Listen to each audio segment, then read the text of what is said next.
You're listening to an event from the U.S. Institute of Peace, part of the USIP podcast network. For more information about our work around the world, visit usip.org and check us out on social media.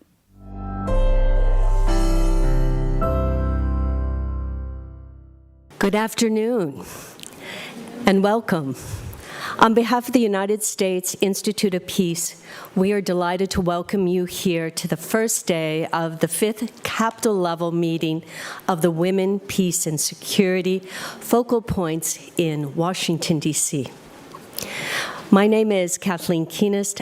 I lead the Women, Peace, and Security portfolio here at the Institute. I'm also joined today by our president, Lise Grande. Thank you for joining us, and many other folks in the room that I'll introduce shortly. Let me begin by saying how much we appreciate the opportunity to partner with the State Department's Global Women's Issues Office in the planning of this most important conference, which will no doubt yield critical inputs for women around the world and for the WPS agenda for years to come. We welcome the opportunity to strengthen crucial partnerships between governments and civil society.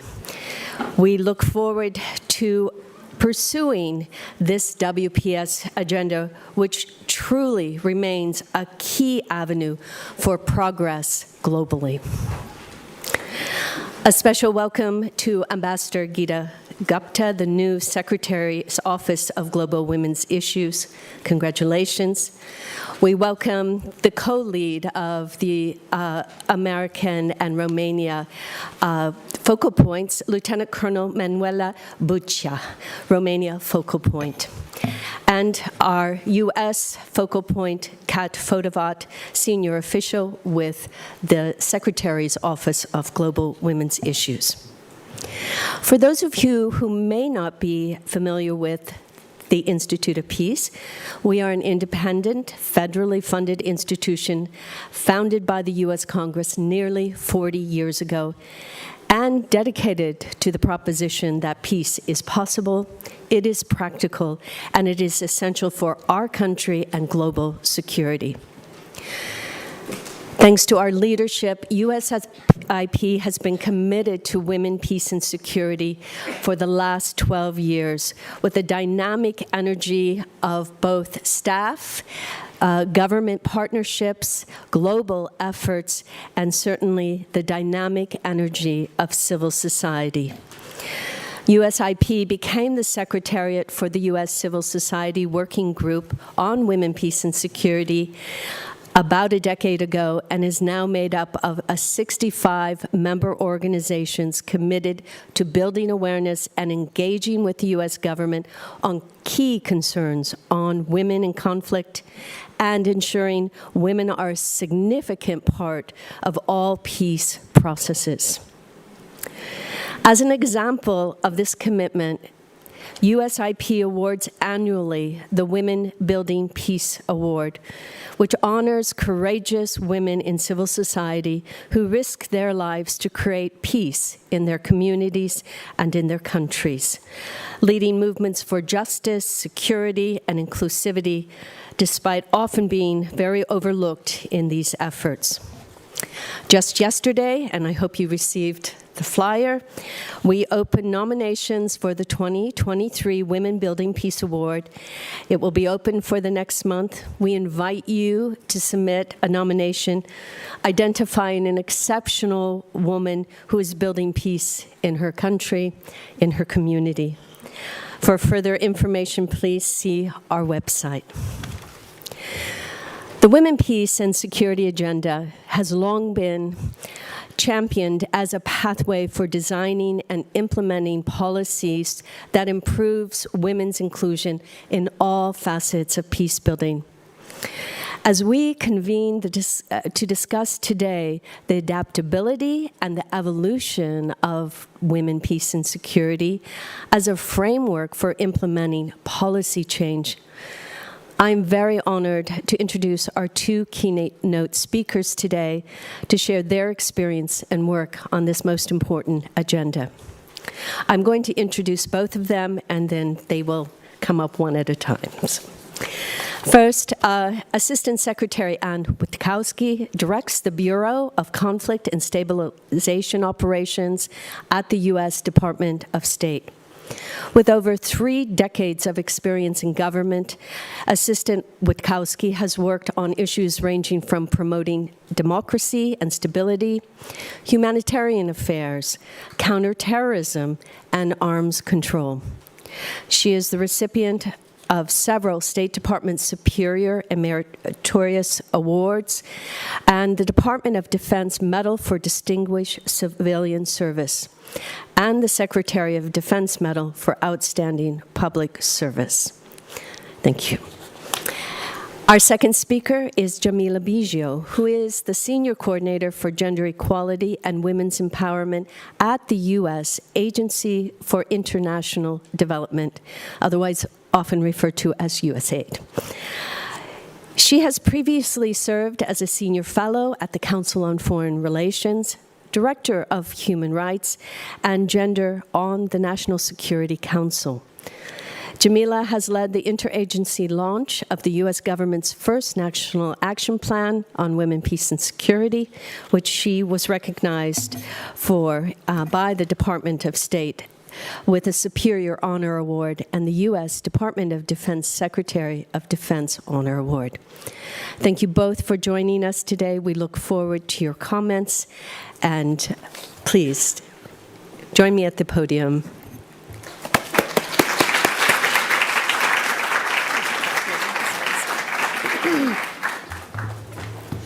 Wow, it's great to be here. It's great to see all of you. Thank you, Kathleen, for that wonderful introduction. Good afternoon. Can you hear me? Good, okay. I'm so pleased to be here with such an exceptional group of leaders from civil society, distinguished representatives of government, so many parts of our dedicated women, peace, and security community from around the globe. I'd like to begin by thanking our Focal Points Network co-chair, Romania, and the host of our first plenary session, the U.S. Institute of Peace. Thank you, Kathleen, and thank you, Lise, and thank you to the Institute. I would also like to thank the distinguished speakers and civil society panelists joining this session today. In addition, I'd like to thank Ambassador-at-Large Geeta Rao Gupta and the Office of Global Women's Issues for coordinating this Capitol-level meeting. It is a distinct honor to join you in this important conversation. Colleagues, this week we come together to continue turning women, peace, and security commitments into action. From my vantage point, the Bureau of Conflict and Stabilization Operations, that means delivering tangible change in communities affected by violence, fragility, and conflict. The OECD has identified the scale and severity of gender inequality as one of the most significant multidimensional risk factors present in the majority of conflict-affected fragile states. Similarly, the Women's Stats Project found that gender inequality more than doubles a country's chances of being a fragile state. The data also reveals that promoting more equitable laws, customs, and practices builds security, stability, governance, and economic growth, effectively improving outcomes for all. There have been notable steps and many gains over the past 2+ decades in advancing women, peace, and security principles. And these advances would not have been possible without the dedicated advocacy and moral compass of civil society, which is a vital source of policy analysis, critical perspectives, and essential partnerships. Just as importantly, civil society also holds us, government, accountable to our commitments. Around the world, women leaders and women-serving civil society organizations are risking their lives every day to defend democratic values, advance human rights, and build peace in their communities. As we work together to accelerate turning women, peace, and security commitments into action, we must take to heart the priorities of local women leaders and take tangible steps toward deepening meaningful partnerships with our civil society counterparts. For the Bureau of Conflict and Stabilization Operations, this is particularly salient as we lead implementation of the U.S. strategy to prevent conflict and promote stability in our priority partner countries and region: Haiti, Libya, Mozambique, Papua New Guinea, and 5 countries of the coastal West Africa region: Benin, Cote d'Ivoire, Ghana, Guinea, and Togo. The strategy aims to address the drivers of instability and conflict through long-term support to partner countries' efforts to build resilience and forge a more peaceful future.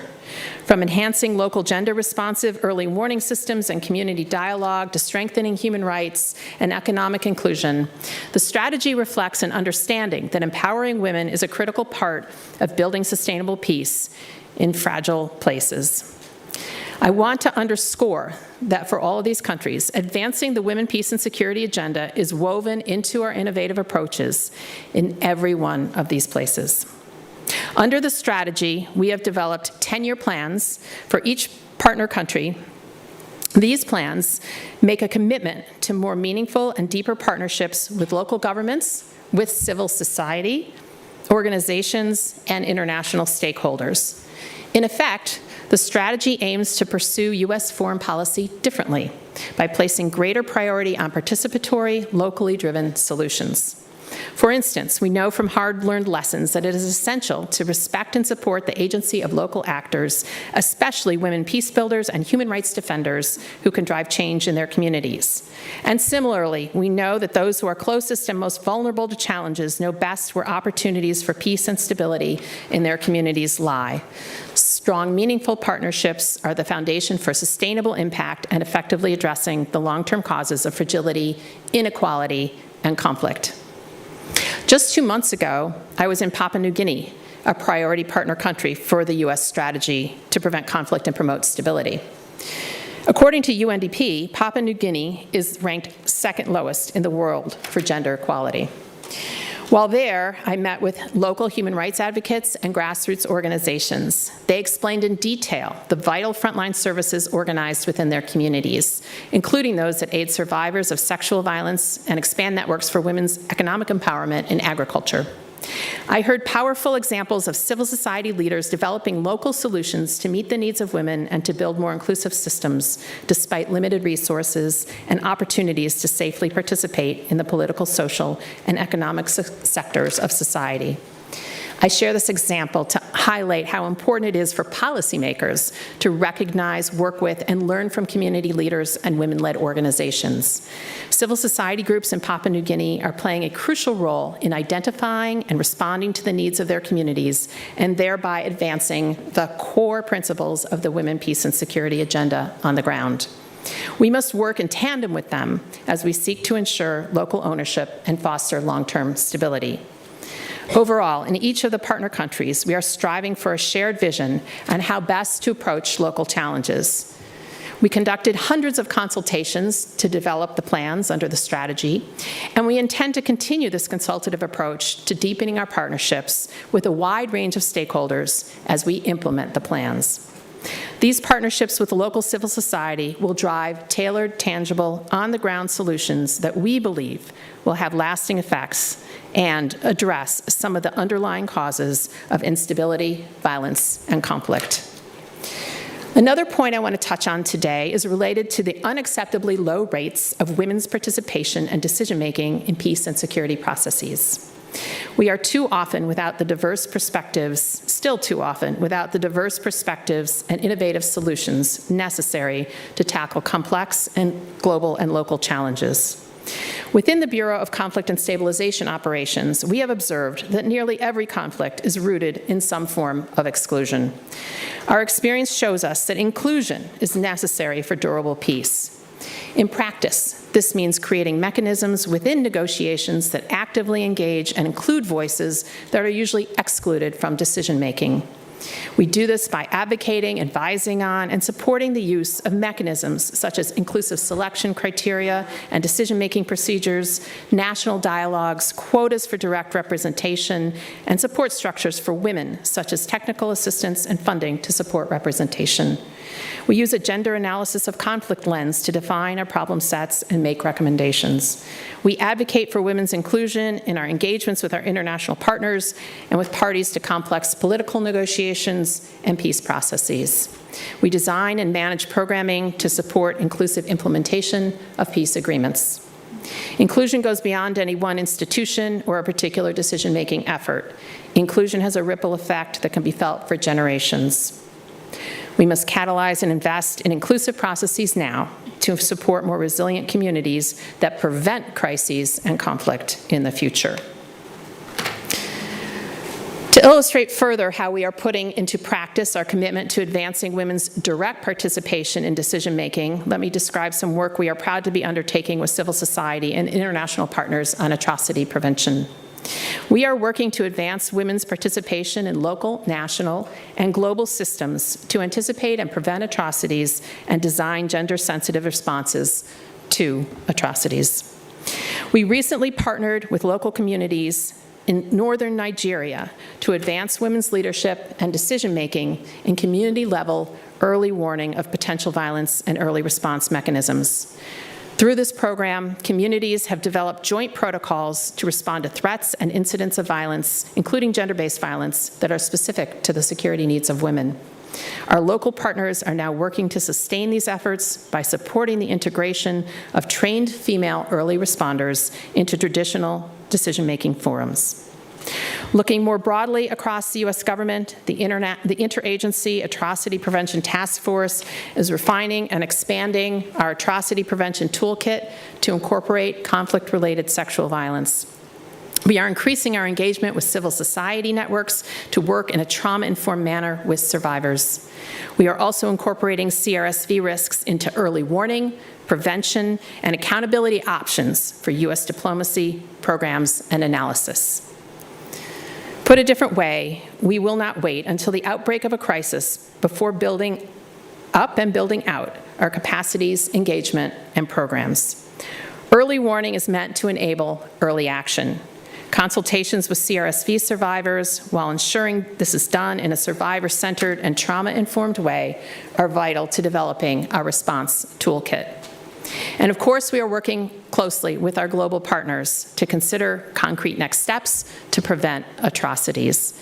We are collaborating with governments that have prioritized addressing this issue, UN representatives of the Secretary General, and civil society, among others. If we want to overcome the structural drivers of violence, we must prioritize and invest in women's direct, meaningful, and safe participation in conflict prevention at all levels, at the local level, at the regional level, at the global level. Let me end by underlining the vital importance of strong, meaningful partnerships with civil society in addressing the drivers of instability and fragility.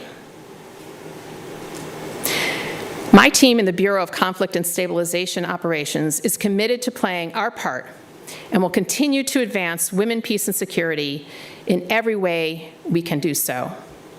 And with that, I look forward to hearing from my colleague, USAID Senior Coordinator Bigio, our civil society panel, and I wish all of you a fruitful and productive outcome of your meetings in the week to come. Thank you.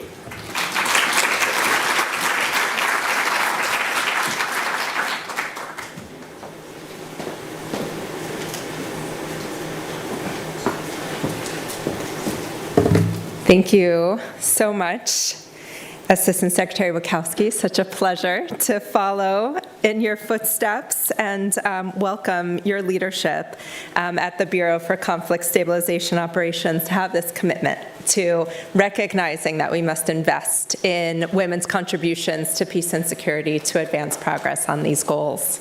Thank you. My thanks, I'll repeat, to USIP for hosting us today, for their steadfast leadership in partnering with the U.S. government. You heard their role over more than a decade in helping to support the U.S. government's commitments and work on women, peace, and security. I know many of the partners here, as part of the Focal Points Network, enjoy similar relationships between governments, government research institutions, civil society, and that is such a rich and important relationship that we are so grateful for here in the United States.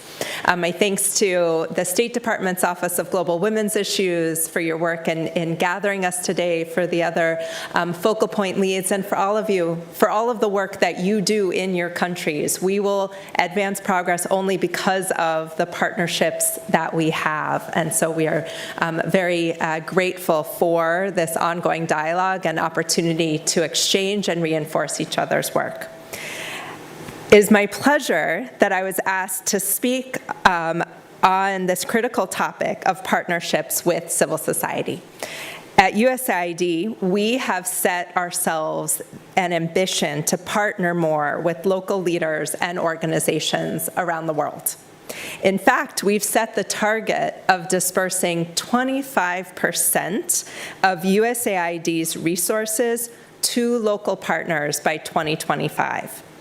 That is a commitment that we're putting more of our resources to local actors so that they are helping to lead solutions to advancing the development, the peace and security priorities that we all share, that we are strengthening with these resources, we are strengthening local systems, and we are responding directly to the needs of local communities. This is a commitment we've made across all areas in which USAID works, across all sectors, and one that we are proud of and that will take a real change in reforming our system to be able to deliver on it in that way.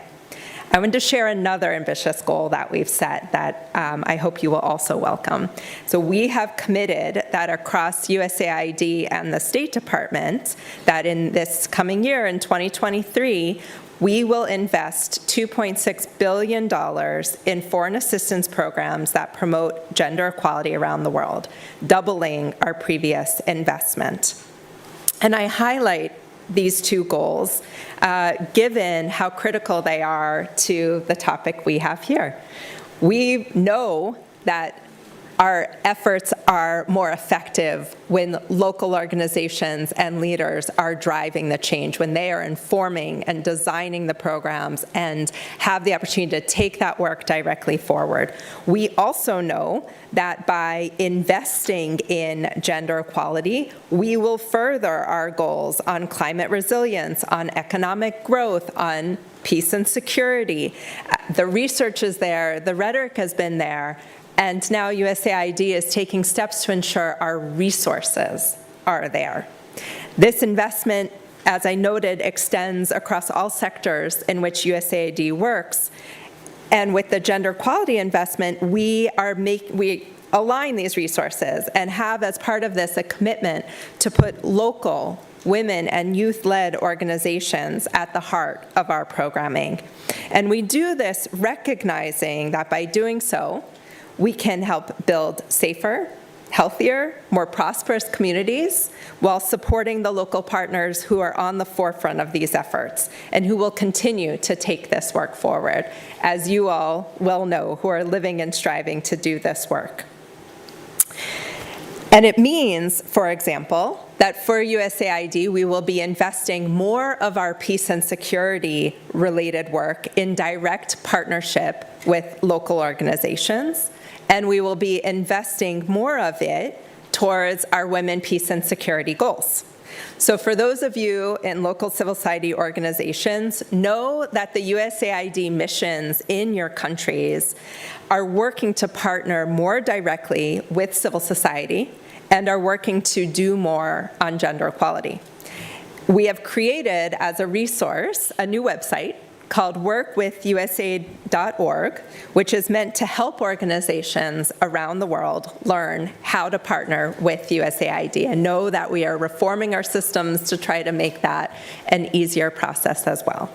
So I start with this because I want you to know that when the US government is standing here with all of you to talk about how critical partnerships are with civil society to advance our women, peace, and security goals, that we are taking new steps to not only strengthen that dialogue, but to also demonstrate how important that is to us by directing more of our resources into this direct partnership with local civil society around the world.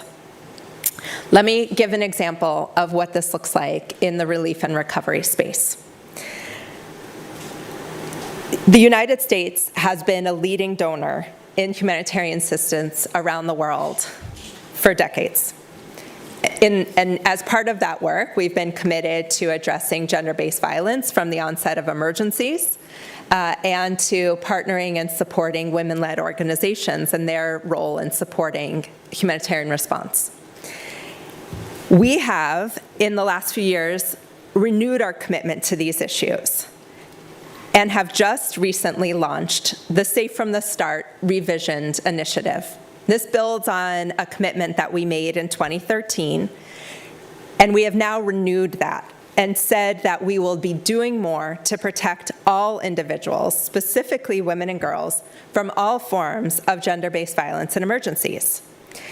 Safe from the Start Revisioned, what we're doing with it now, is calling on the humanitarian community to not only add to, but to change conventional humanitarian response. And let me say that again, because I think that's the level of commitment that we are collectively striving for. To not only add to not only say, okay, now our humanitarian response will include some more programming on gender-based violence over here, and some more partnerships with local women's organizations over here, but to actually set the ambition for ourselves that we are changing the conventional humanitarian response. 20 plus years into the Women, Peace, and Security agenda, with not enough progress towards the vision of UN Security Council Resolution 1325, I hope you will join me in recognizing and agreeing that that is the level of ambition that we need in our systems now. And that's one of the central tenets of Safe from the Start Revisioned, our recognition that to change the conventional humanitarian response, as I've noted, that one of the key steps in doing that is to collectively shift power to crisis-affected women and girls and to recognize them as experts, providers, and leaders. So this initiative includes a commitment that from the start of all types of crises, our response includes a few priorities. First, with the focus on addressing gender-based violence from the onset of emergencies, that we are committed both to bringing to scale effective gender-based violence interventions at the field level and to amplify gender-based violence expertise. So to scale the capacity in organizations to be able to do more on gender-based violence prevention and response programming.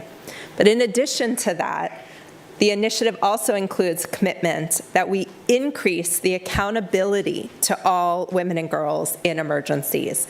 The humanitarian response should be aware of and should be prioritizing the specific needs of women and girls in the crisis. And to do that, we recognize that we need to drive increased representation and leadership of women and girls, specifically of women's organizations, in decision-making structures and in the delivery of humanitarian aid. We recognize that this is key to effectively meeting humanitarian needs, building resilient communities, and advancing transformative change. And this is a key shift for the humanitarian community to actually recognize that women-led organizations are frontline humanitarian responders. They are frontline responders to crises and are frontline responders to delivering relief and recovery. As you know, in countries affected by crises and the local organizations that are here with us today. And we know that you face, and these partners face, structural barriers to being able to meaningfully participate in humanitarian planning and decision-making, and they have limited access to financing. And so what Safe from the Start Revision does is just an example of the ways in which the U.S. government is trying to put this commitment into practice, to say that we want our humanitarian resources to help ensure that all are free from violence in humanitarian crises, then we need to put more resources into gender-based violence programming and expertise. We need to be more accountable to women and girls, and we need to ensure that women-led organizations are seen and invested in as frontline responders and are at the decision-making table. And I'll say that this commitment is one in which we are both striving to put more of our resources towards these goals, and we are encouraging more in the humanitarian community to join us in that same, towards those same commitments. And so trying to reform our own process and encourage others to join us in those reforms. So know that we are investing in this work worldwide, from Afghanistan to Ukraine, from the DRC to Nepal. We're trying new models of doing it. We have a new partnership with CARE that's amplifying women's voice and leadership and transferring resources directly to women-led organizations. We've been funding the Women, Peace, and Humanitarian Fund in Ukraine and Haiti as examples of a way of directing resources more resources to local organizations, and we're also working to build more of those direct relationships with local organizations as well.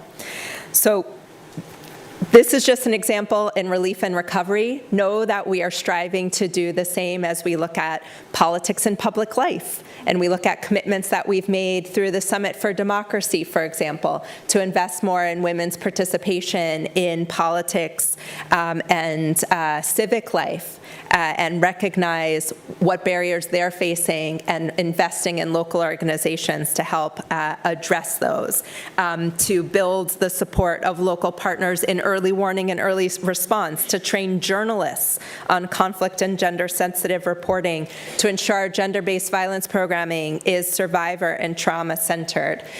So this is a commitment you hear that crosses across sectors. It also crosses into our policy space. So as you will see, hopefully, our new Women, Peace, and Security strategy, our implementation plans have been also informed by direct dialogue with civil society, and will put at the heart of that this critical commitment for the partnerships and strengthen partnerships with civil society organizations around the world. So thank you for the opportunity to share with you this example of the kinds of reforms that we are striving to do. We ask you to help hold us accountable as we continue to try to change our system so that we are partnering more directly with local civil society organizations around the world, and we invite other governments, other donors to join us in this commitment. Thank you.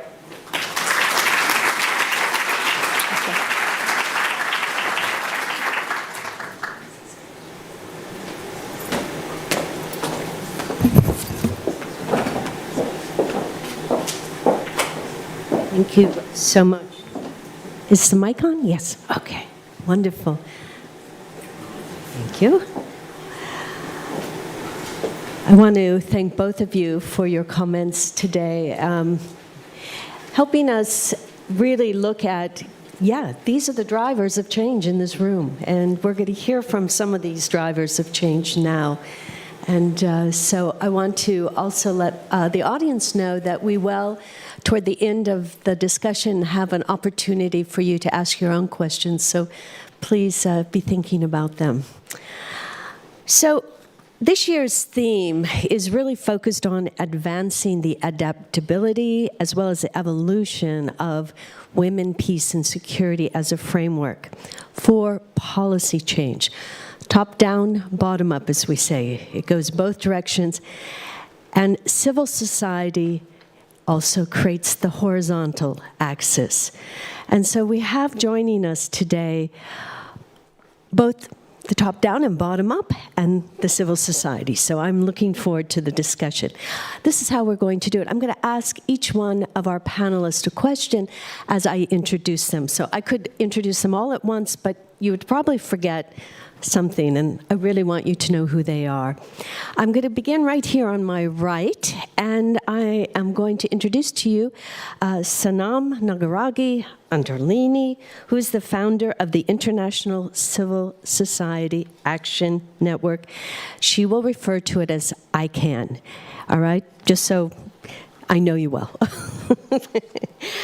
She has been really a part of the civil society leadership and leads an organization that is active in 40 countries focused on preventing violence and promoting peace and human rights.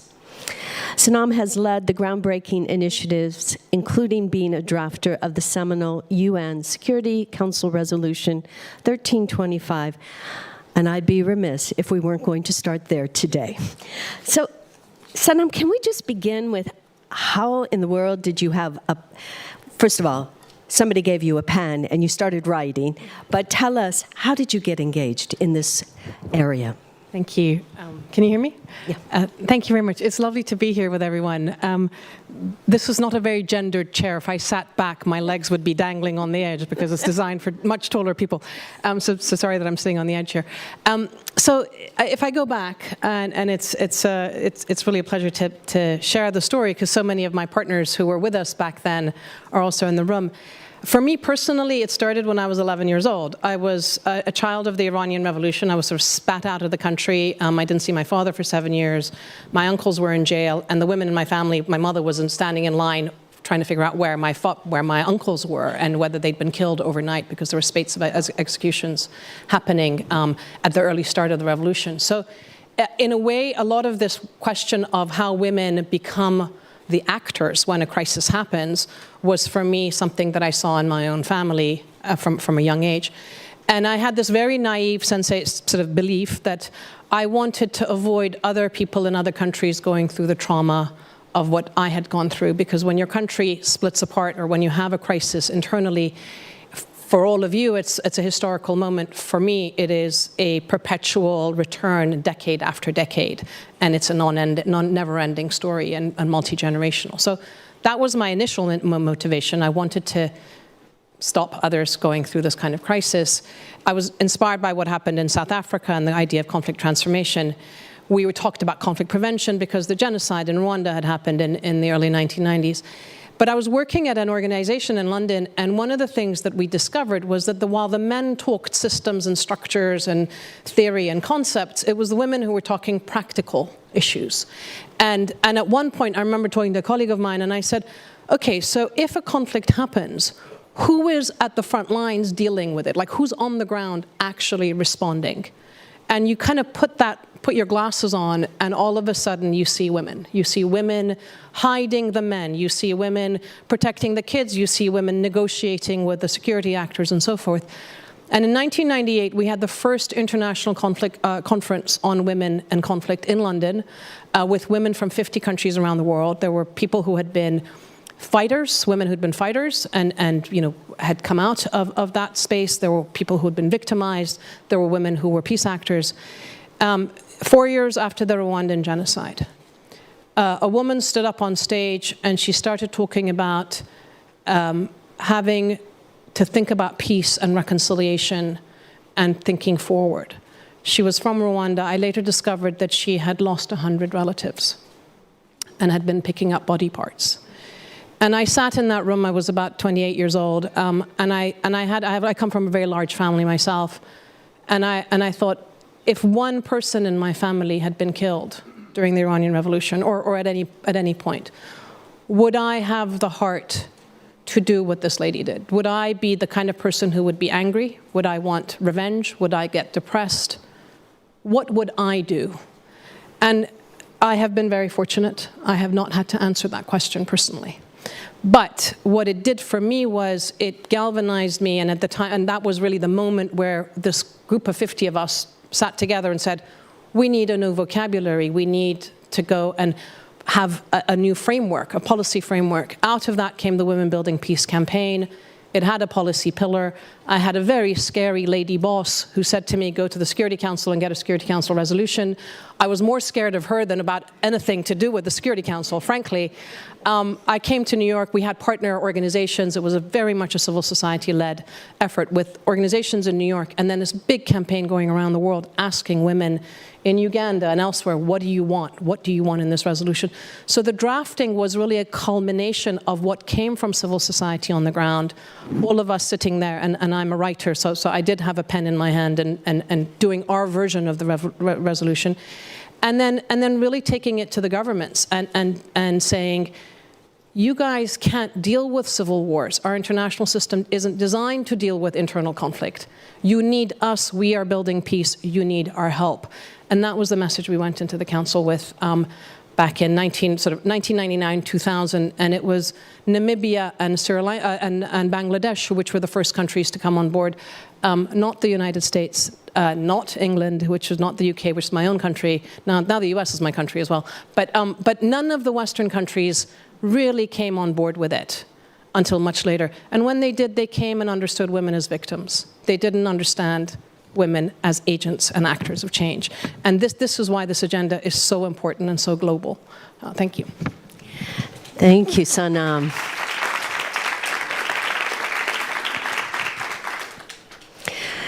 Rubina Rubin-Bois is a poet, educator, mediator. It's on, don't worry. They're running it. We're here. Mediator and peace activist, and she is the founder of the Coalition for Action on Resolution 1325, an alliance of women's organizations working for the full implementation of the agenda in Uganda. She's also the founding executive director of the Center for Women in Governance. Rubina, this is not your first time to USIP, nor your last. We're so glad to have you again. You have really decades of groundbreaking work in civil society. Was there a moment that drew you in to this agenda and recognized what you had to do to be a part of it? Could you share that with us? Where did it begin? Thank you. Thank you. In 1980, I was a young woman beginning my life. I had a job, I had a husband and 2 babies. One was 1 year and 11 months old, a beautiful baby girl, and the youngest was 5 months old, a lovely baby boy. And so we had elections when this baby boy was 5 months. And unfortunately for me, my husband had joined this political party that didn't win the election. And so after that election, this political party became a target of the government. And we had to flee into exile. My husband left first. He was lucky and he just flew out of the country. So I stayed behind with those 2 small children. And when he left, I didn't even know where he had gone. Because somebody came and told him late in the evening that if he didn't leave that night, he would be arrested next day and he could be killed.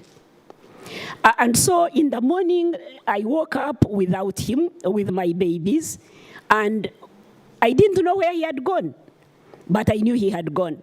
So 6 months later, I get a letter from him. I'm in this place, and I need you to get ready to come. The funds on the account should be able to buy you air tickets, and you can join me. And so I start preparing to follow him with my babies. And the new president devalued the Uganda shilling. And so the money I had became worthless.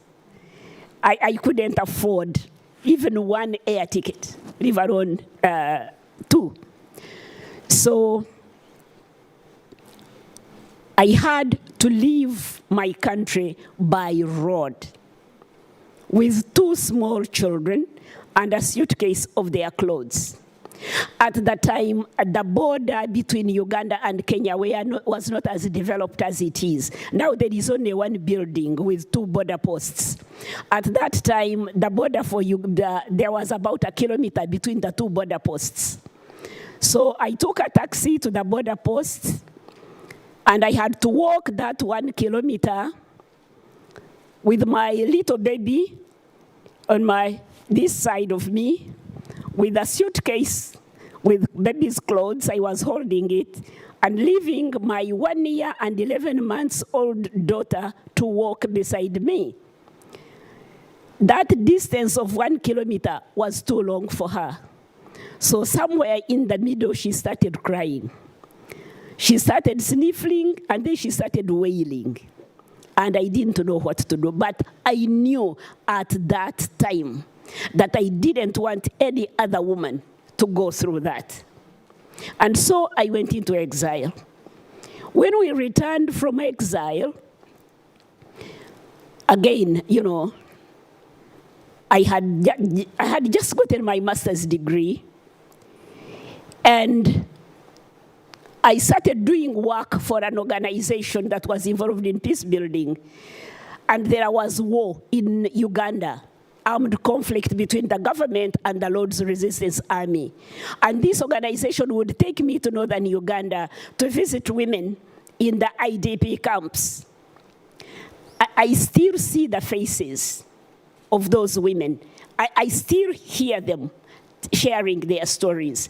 I still see the faces of the children in the camps. I still see the numerous graves of little children that died by their tens on a daily basis. I would return to Kampala and think about it for a long time. And then this organization did me a favor. They started holding what they called gender talks every Thursday at 4 o'clock.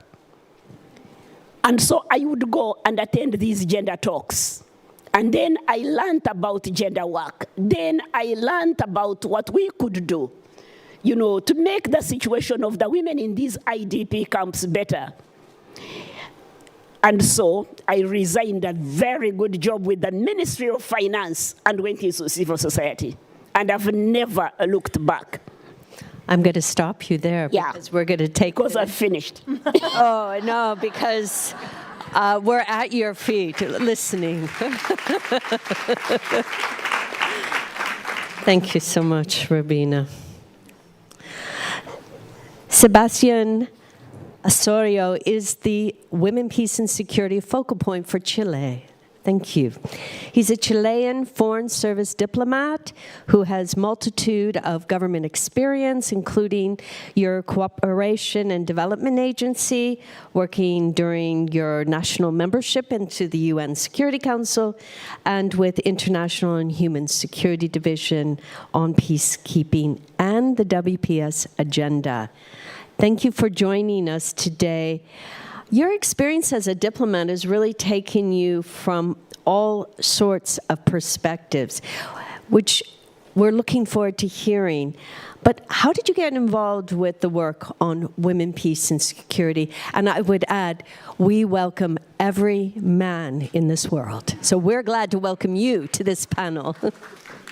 Okay. How I was involved is just by chance. You might hold it a little. Sorry? Just a little closer. Okay, like that? Okay. In 2014, when we were part of a Security Council as a non-permanent member, I was working in the back office in Chile. Someone gave me the Women, Peace and Security issue, and start to work in that. The same time, Chile was working in the second NAP, so I involved in the second NAP in that moment. But for that year, in 2014, 2015, the NAP was taken by the National Defense Ministry, not by the Foreign Affairs Ministry.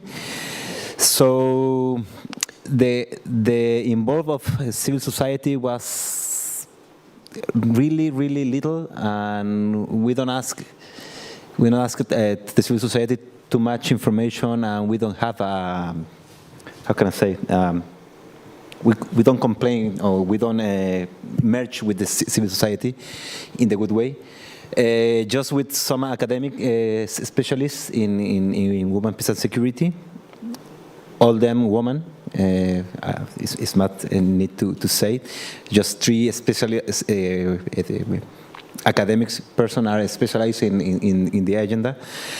But for me, and why I think is really important, and is give me a quite important change was, and it's a little bit personal, my ex-wife, who gave me the possibility to understand the structural discrimination and the everyday violence that all women suffer every day. Not just women in conflict, that women in a secure and safe country like Chile, they suffer at everyday violence, who is structural and remain in many cases in our framework, legal frame. And she gave me the possibility to read some interesting author like Judith Butler, Beatriz Preciado from Spain, and the one I loved, Roxana Gay from Haiti, and I think it's Canadian in Haiti, and I think that is that was changed my mindset and give me the possibility to understand the how deepest is the violence and how deepest we need to research, to look, to do real change. The second, back into the work, our second NAP was really limited. We had a problem with our army. We limited the second NAP to our army, and we need to look this limited plan, but take some good points that the military now has. They are really compromised with the agenda, and this is real. Is part of his vision, and I think it's an opportunity for the future. Thank you so much, Sebastian. We're going to come back around to talking about that.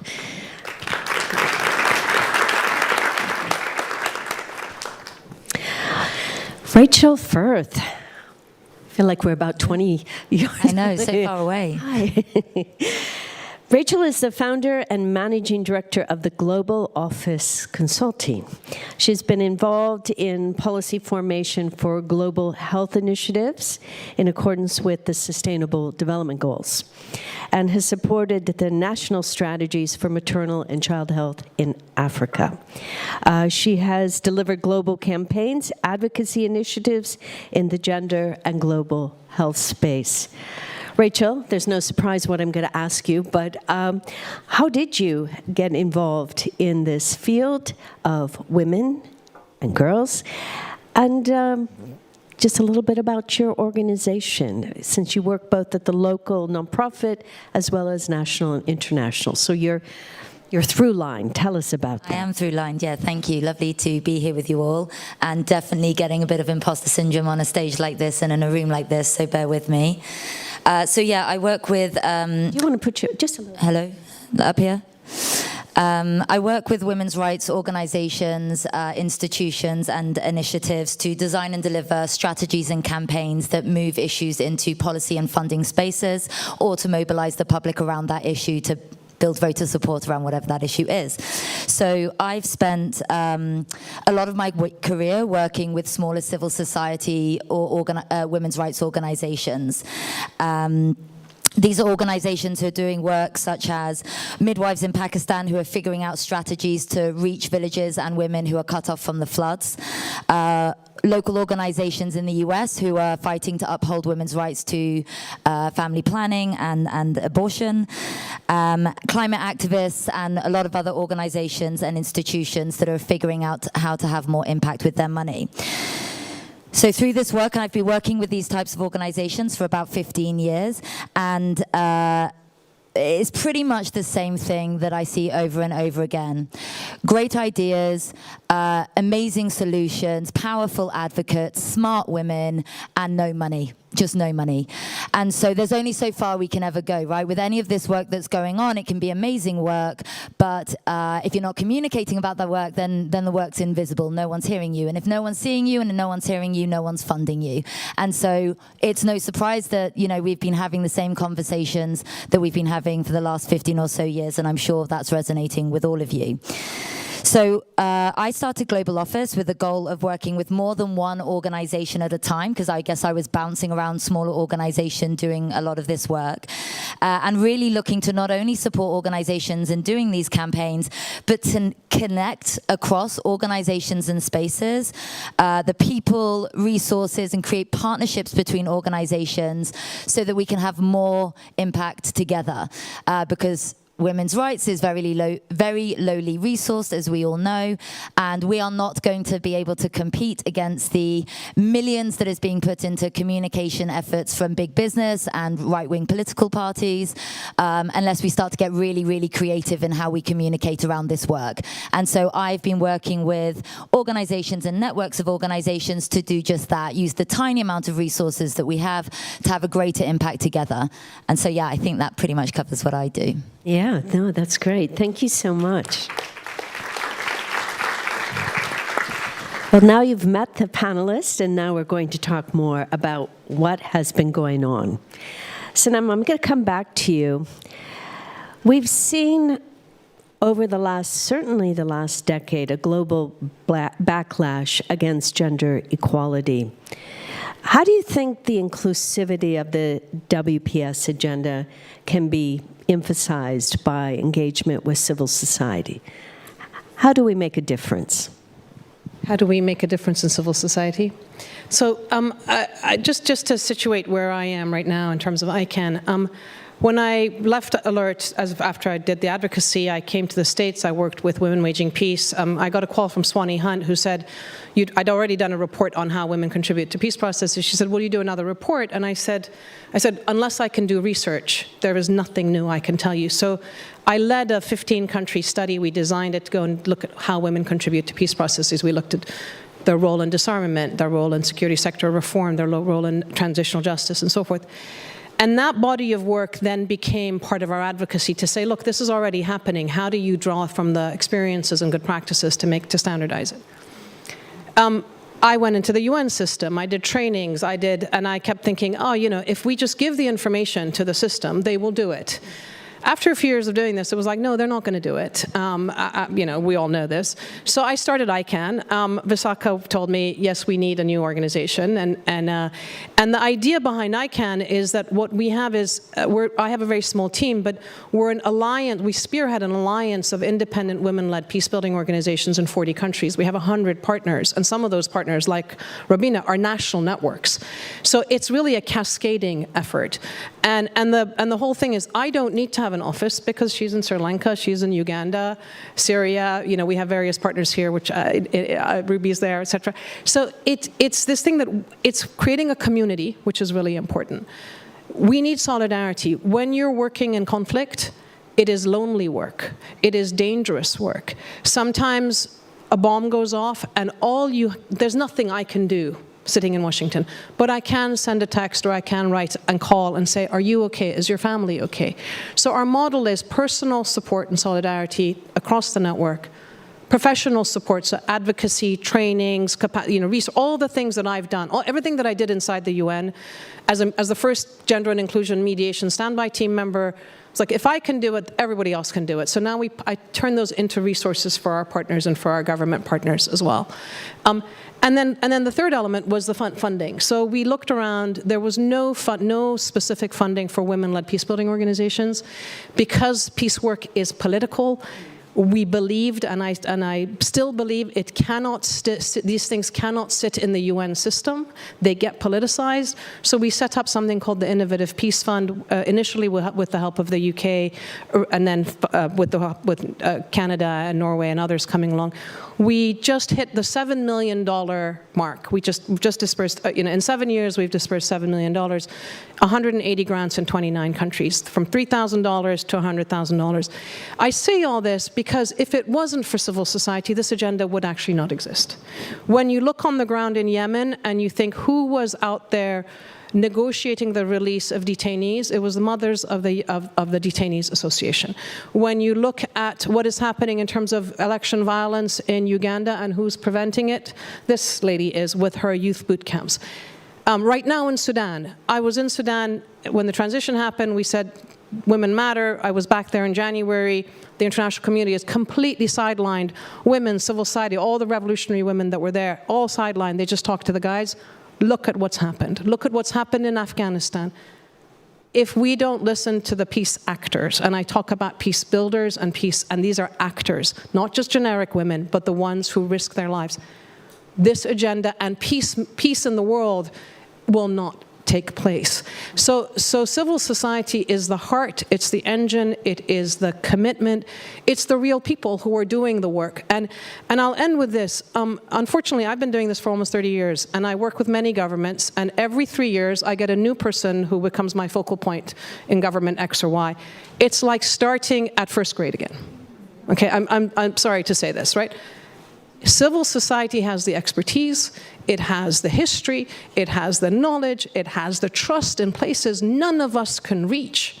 When the bombs went off in Sri Lanka, Visakha knew which communities to go into. I went in with her. I didn't go in with the government or the UN. You go in with the locals. This is no longer about state-to-state conflict. Even if there's state-to-state conflict, there's all these other forces. So we can't do this without the ecosystem of civil society. And that's something that we need to understand, that the expertise and the commitment and the care and the trust is there. And they really need to be supported. And we collectively need, because each of us has a different comparative advantage. Thank you. Absolutely. I think you really hit on critical in that critical partnership. Robina, tell us more. What does it look like day to day in the work you did? Sanam just mentioned the youth boot camps. What's a youth boot camp?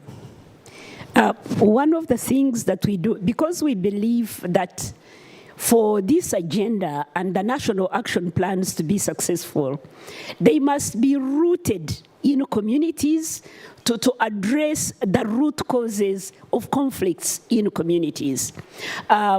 Uganda is a country with a huge youth dividend.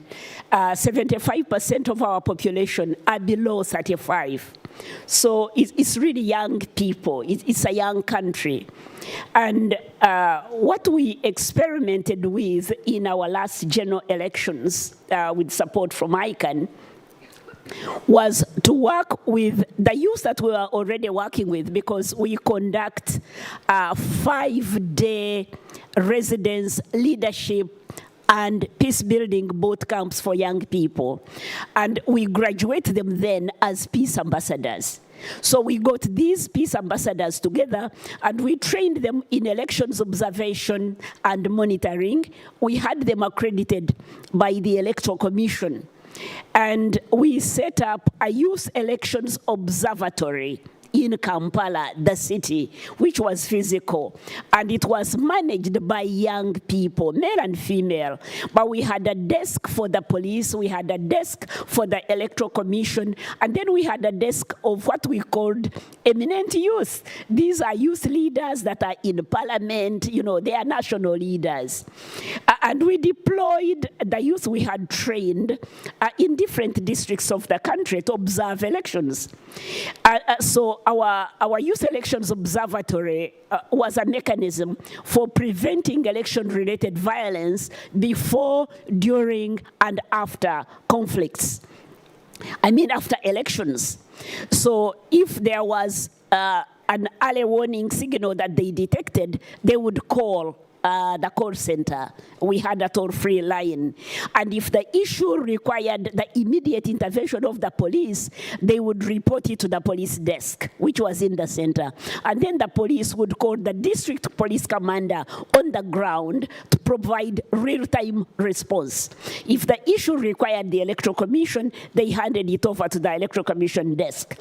And the Electoral Commission then would call the district registrar to provide real-time response. So that is how it worked. How do you think the YPS, the Youth Peace and Security, and the Women Peace and Security are connected there? We already link youth, peace, and security with a women, peace, and security agenda, because we realize that the intersectionality between them is very critical for the success of the women, peace, and security agenda. We look at these young people, many of them are women. More than 50% are actually women. They are female. That's number one. So they are relevant both to youth, peace, and security, but also women, peace, and security. At the same time, both youth, peace, and security and WPS are addressing exclusion. They are addressing inequality. They are addressing marginalization. And the youth in Uganda, and I believe the youth everywhere, are labeled. They are referred to as lazy, as entitled, as difficult, as stubborn, causing trouble. And we thought we could change that narrative and get them more involved in constructively in the development of Uganda. And so training them as peace builders, training them as leaders, as local leaders, involved in community governance became very important. And so they are mobilizing other young ones, and it contributes to promoting WPS as well, in our experience. Yeah, you get them very young, and you also have the advantage of engaging young men in the whole. That's right. Issue. On that note, I'm going to turn to Sebastian. You were pretty young when you started this. How do you think... Yeah, we were all younger some time ago. I remember youth. Tell us so. When you think about the women, peace, and security and agenda and what you're doing, what do you think are the key parts of the success in Chile right now, and what your contribution and the engagement of men in this issue? First of all, I think the main good part is we have a government who self-defines as a feminist, and I think this is a base point that is amazing. Secondly, we have more men compromised with the not with the agenda of women, peace, and security, but with the feminism and the issue of the need of equality. And I think this is the two basis line that give us the possibility to do some deepest changes than a few years ago. In this way, we are working in our third national action plans with 3 lines. I think three main different issues. The first of all is how we create a plan who respond to the need the whole territory. We have different problems from security, from the women's security to the country. It's not the same for people in the north of Chile with the certification problems than the southern part. And secondly, we have a wild agenda. We go further than military issues. We are including climate change, obviously. We are including migration and organized crime as a problem. And obviously the peace operation and the participation of Chile in peace operation, but more importantly, I think, is how we include the gender perspective in the formation of our military and our police.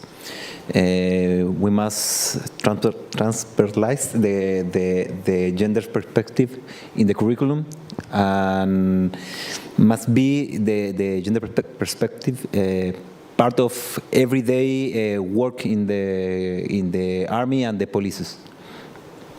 Yeah, we don't sometimes even get into that, what it takes to have a gender perspective on the security aspect, and yet it is women, peace, and security, and it's a critical part that often isn't addressed in some of our work. So I'm glad you brought that forward.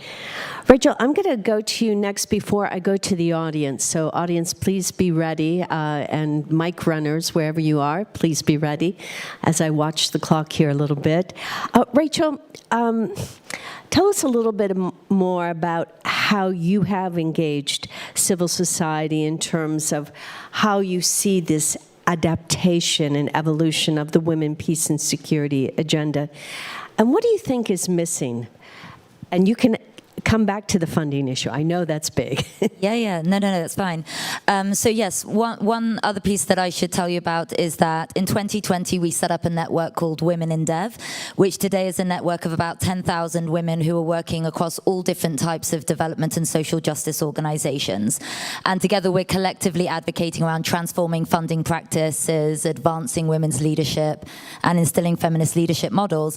But specifically, it's about how we share resources, knowledge, experience, ideas across the ecosystem, and also when young women are joining the sector, it being a community that is helping women understand really what it is going to move the needle on GE issues. Because I think a lot of women come into this sector thinking, I want to work with the UN, or I want to work with government or WHO, and there's an entire ecosystem of organizations who are doing enormous work at the grassroots level that are not getting the recognition because of the communications and funding issue I spoke about previously. But through this work, I have a really great bird's eye view of what's happening across the gender and social justice ecosystem. So whether it's gender and climate, gender and health, women, peace and security. And we're all saying the exact same things, and we've all been saying it for many, many years. It's about inclusive leadership. It's about localization, getting more money, government accountability. So if we're all singing the same song, and we've all been singing it for a good few years, I think we need to be talking more about why it's not working, because the situation is getting worse year on year. And I just want to give one example from the work that we do that shows why this is happening. So we work with the International Confederation of Midwives. This is the global representative body for midwifery, and they represent the profession in global funding and policy spaces. They have a network of, let's say, 140 associations all over the world. And when I started working with them in 2017, they got 40 grand in funding that year. So how are they meant to represent a global profession that could avert 87% of preventable maternal and neonatal deaths, right? They're the ones who are meant to be representing these organizations in funding and policy spaces, and they got 40 grand. So you can imagine how much their communications budget was. So with that teeny tiny communications budget, we had to focus all of our effort on just talking to donors. That was it. Like everything that we put out, all the communications that we put out was just talking to donors. And it took us 4 years to go from annual funding of 40K that was probably programmatic to millions, multiple millions in unrestricted funding by year 4. But it took 4 years, and at any point along the way, something could have happened that destroyed it. There's new leadership, new donors that you're speaking to, there's been a changeover in leadership, whatever. And that's the reality that women's rights organizations are facing all over the world. And it's not going to change unless we're way more radical, specifically because we are working in a whole different world now, a completely different world. Authoritarian regimes ruling the world in 2008 was like 9%, and now we're 34%. We're screwed.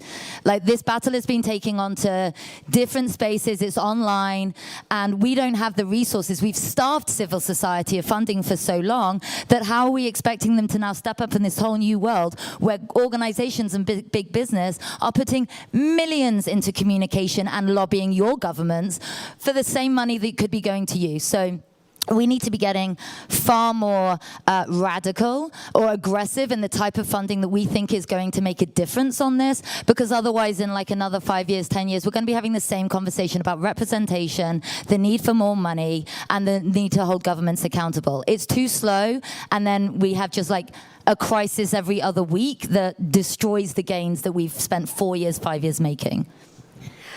Thank you. Yes, absolutely.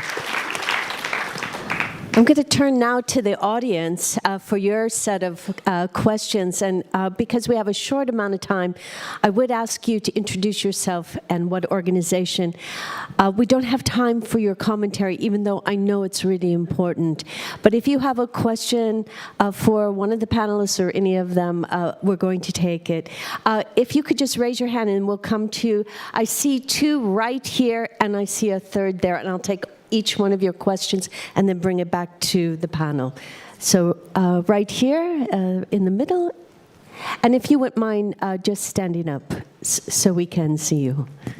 Okay. Thank you very much. It was very enlightening, Your name, please, and your learning from. Oh, my name is Rokia Kabir. I am an women rights activist and executive director of a women rights organization, and we from 2007. Okay. Oh, can I hear your question? My question is: I was hearing from here and all over the world some critical issues, peace and security, but I have not very recent, for last 8 and 10 years or 8. Actually, it started 2012. The Rohingya community coming to Bangladesh, and now for last few years it is more, and 1.5 million of people displaced. And in Bangladesh, as such, it very densely populated. And we are having humanitarian and crisis, environmental crisis, now drug and also arms, all kind of things are happening, smuggling. So now we can see international organizations, they are not coming forward. And in Bangladesh, what happened, that women rights organization was getting very little fund. As such, we know that less than 1% of gender fund, not developed, women rights organization are getting. So how we can see what is the situation, because it is, It's a great question. How do we make a difference here? I think the next question is, do you understand? Nice to see you. Yes. Thank you, Catherine, and thank you to the panel for a very enlightening discussion. My question... Introduce yourself. All, yes, I'm Palwasha Hassan. I come from Afghanistan. I recently joined MENA List as program director. I've been working on women peace agenda for a long time in Afghanistan. And my question is, I guess, towards Sanam, more because she has been associated with 1325. One of the things which I see from my experience from one of the most prolonged conflicts, that is Afghanistan, that conflicts are not just local dimension, it has regional and international dimensions. And for international treaties and other tools like 1325, I think the obligation and accountability lies two ways. So sitting in capital of United States, I was wondering what are the ways, or did anything exist like that to make accountable big countries like US, UK, or other countries who have their own commitment, like maybe action plans and others, towards other countries where they are involved? How are they, their success or commitment measured? Is civil society involved here in that kind of accountability? Thank you. Thank you, Palwasha, and please.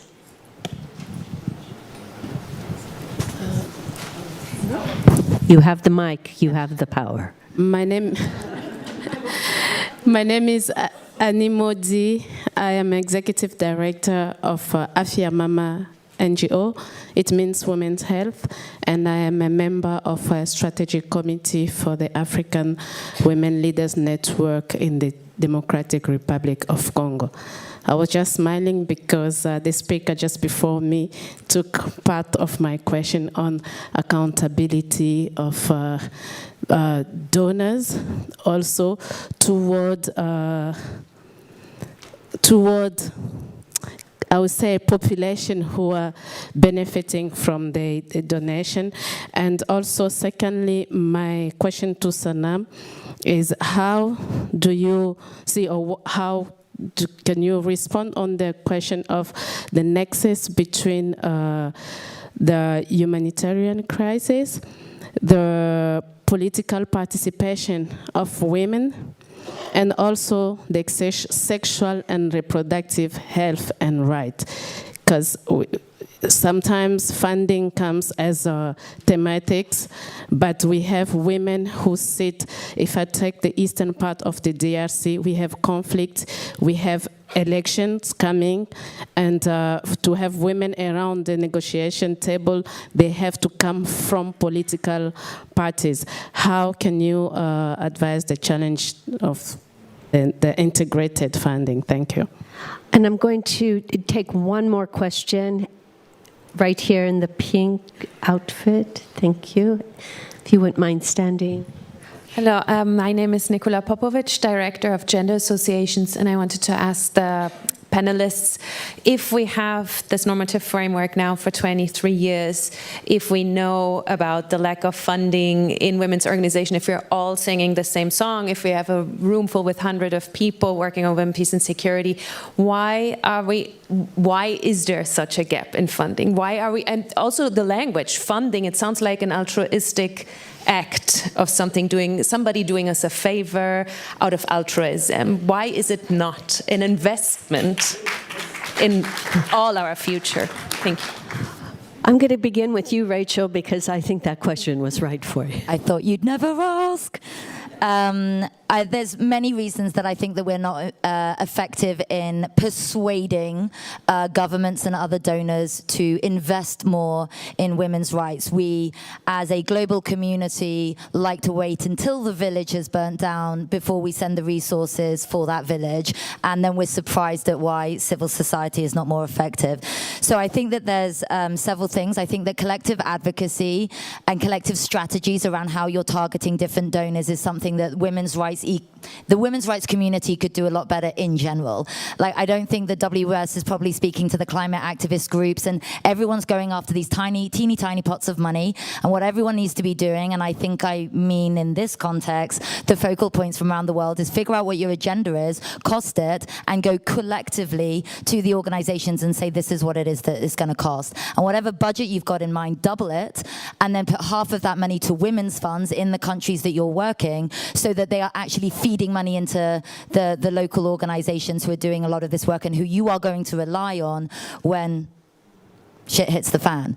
So let's resource them now so that they can be more effective when the next disaster happens. So I think the one is definitely around collective advocacy, and we're in an ever-crowded communication space, I guess. There's like a lot of organizations who are much better resourced than women's rights. You know the statistics on the amount of funding that we're getting for local gender equality work.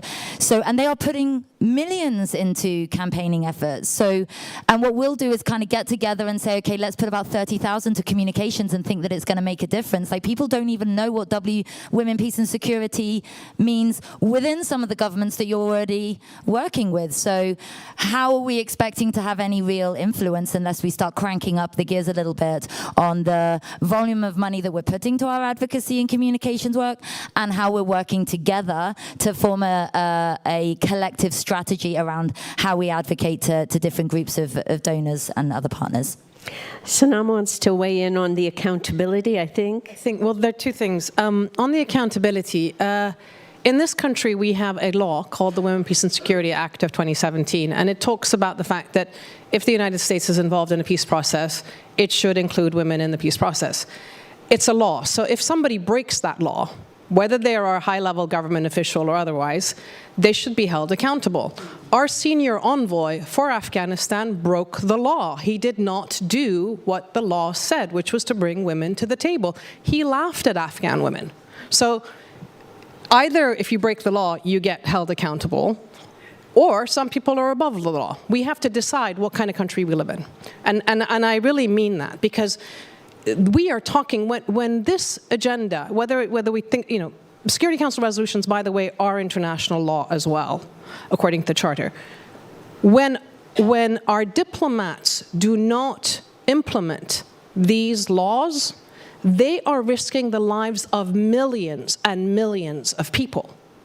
One heart surgeon making a mistake or doing something bad and killing a patient can be taken to court and whatever, taken off the register, right? One person mismanaging your pension fund can be struck off.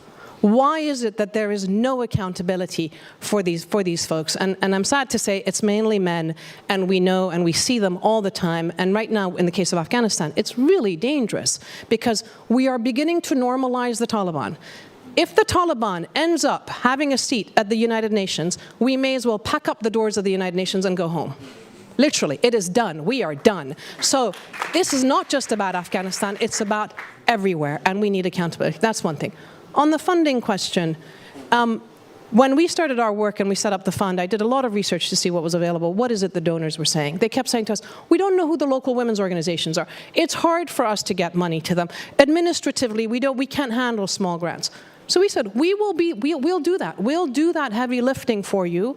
We'll take the money, we'll do the small grants, we'll do all the legal stuff.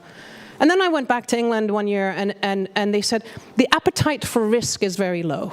And I had a series of my partners from Libya, Nigeria, etc. And I kept looking and saying, who's risky here? And then I realized, oh, we're women, number one. Number two, we're kind of brown and black and, from places that are perceived to be terrorist countries. And when we started to unpack the risk, it was, if you're a local organization, you're either incompetent, you don't know how to manage money, or you're corrupt, you're pocketing the money, or you're handing it over to a terrorist. That was the risk, the appetite for risk. I switched that around and I said to them, what is your appetite for trust? Because my partners are trusted and they've taken 20 years to build that trust. And your $10,000 or your $100,000 or frankly your $1 million is never going to be enough for them to pocket and be corrupt and so forth, because it's their lives, it's their countries, it's their homes. So we need to reframe how we think about funding at the local level. And we need, again, to think about the ecosystem, because if we're willing to take on the risk and do all the heavy lifting at a civil society international level, and our partners are taking the risk at the local level, don't tell me the money isn't available. We know the money is available, right? So work with us is I think, what I would say. And frankly, if we don't, this, again, as I said, this agenda is on its knees. We destroyed it with Afghanistan.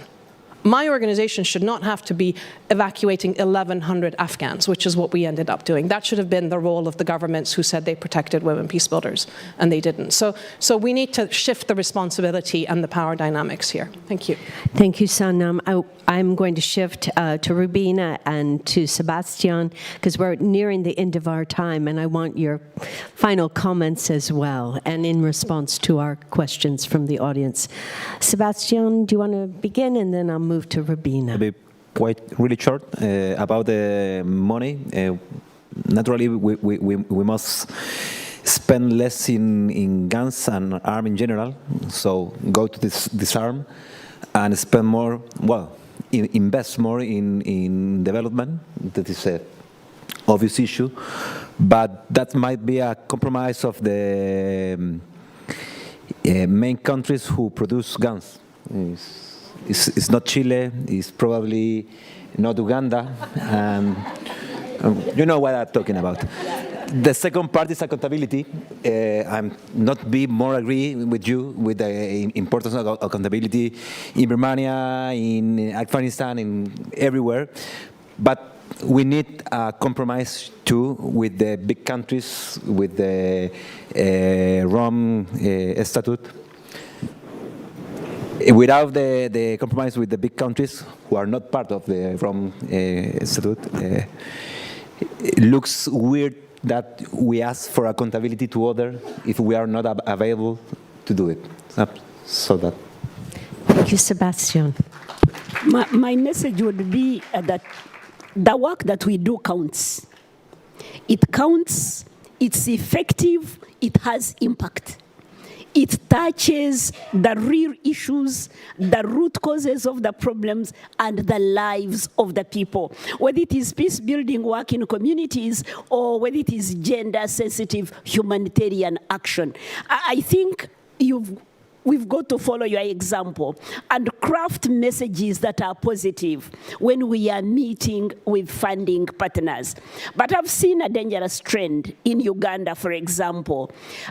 We used to get funding directly from bilateral partners, and I think now the risk appetite is low. But now these funds, the bilateral partners, are giving these funds to UN agencies, and then UN agencies give us the money. Now, when they do that, of course, these agencies have huge capital costs. You know, the running of a UN women office is huge, considered to 10 women's organizations. So quite a lot of these funds are going into the running costs of these agencies rather than going on the ground to do the actual work. And that is a trend that I'm beginning to see in Uganda.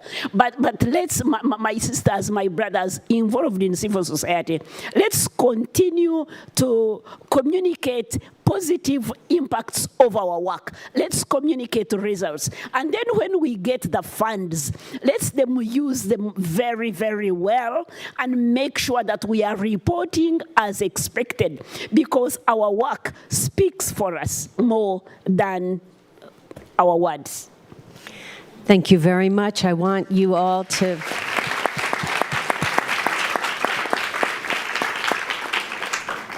This panel comes to the conclusion today, but it's only the beginning of what I would like to quote here of Sanam, the appetite for trust. This is what this meeting is about for the next 4 days. Talk to one another, build solid relationships. It's what changes the world for good. So thank you all for your attention. Thank you to our keynoters today, and have a wonderful week in front of you. We're so glad you're here with us. Thank you. Thank you for listening to this event. If you'd like to listen to more events or explore our other podcasts, visit usip.org/podcasts.